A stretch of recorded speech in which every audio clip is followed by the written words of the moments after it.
Last ভিডিওতে আমি 1 2 3 4 5 দিয়ে আমি ড্রয়িং করা দেখিয়েছিলাম। আজকে 6 7 8 9 এর পালা। চলো স্টার্ট করা যাক তাহলে এগুলো দিয়ে। তো ফার্স্ট আমি 6 দিয়ে বানাচ্ছি। এবার দেখো 6 দিয়ে আমি যেটা বানাচ্ছি সেটা হচ্ছে একটা ছোট্ট মাছ। লেজ বানিয়ে তার ডানা বানিয়ে বানালাম একটা ছোট্ট মাছ। ঠোঁটটা বানিয়েছি আর এখানে আসে।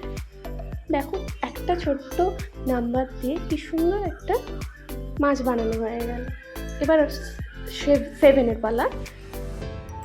7 দিয়ে আমরা বানাচ্ছি একটা ছাতা, ফোল্ডিং ছাতা। কত সহজ। তোমরা যারা আমার ভিডিও দেখছো তারা লাইক করতে ভুলো না। আর তোমরাও যে এই নাম্বার দিয়ে কীরকম টাইপের ড্রয়িং করছো সেটাও আমাকে কমেন্ট সেকশনে জানিও। আর 8 দিয়ে আমি একটা বানালাম স্নোম্যান। দেখো কত কিউট লাগছে। তো 9 দিয়ে আমি এখানে একটা বানাচ্ছি হচ্ছে পাখা। এই হচ্ছে যে আমাদের 9 দিয়ে বানানো হয়ে গেল একটা লেস দেওয়া পাখা, তালপাতার যে পাখাগুলো হয় সেরকম। এই হচ্ছে আমাদের ফাইনাল আউটপুট।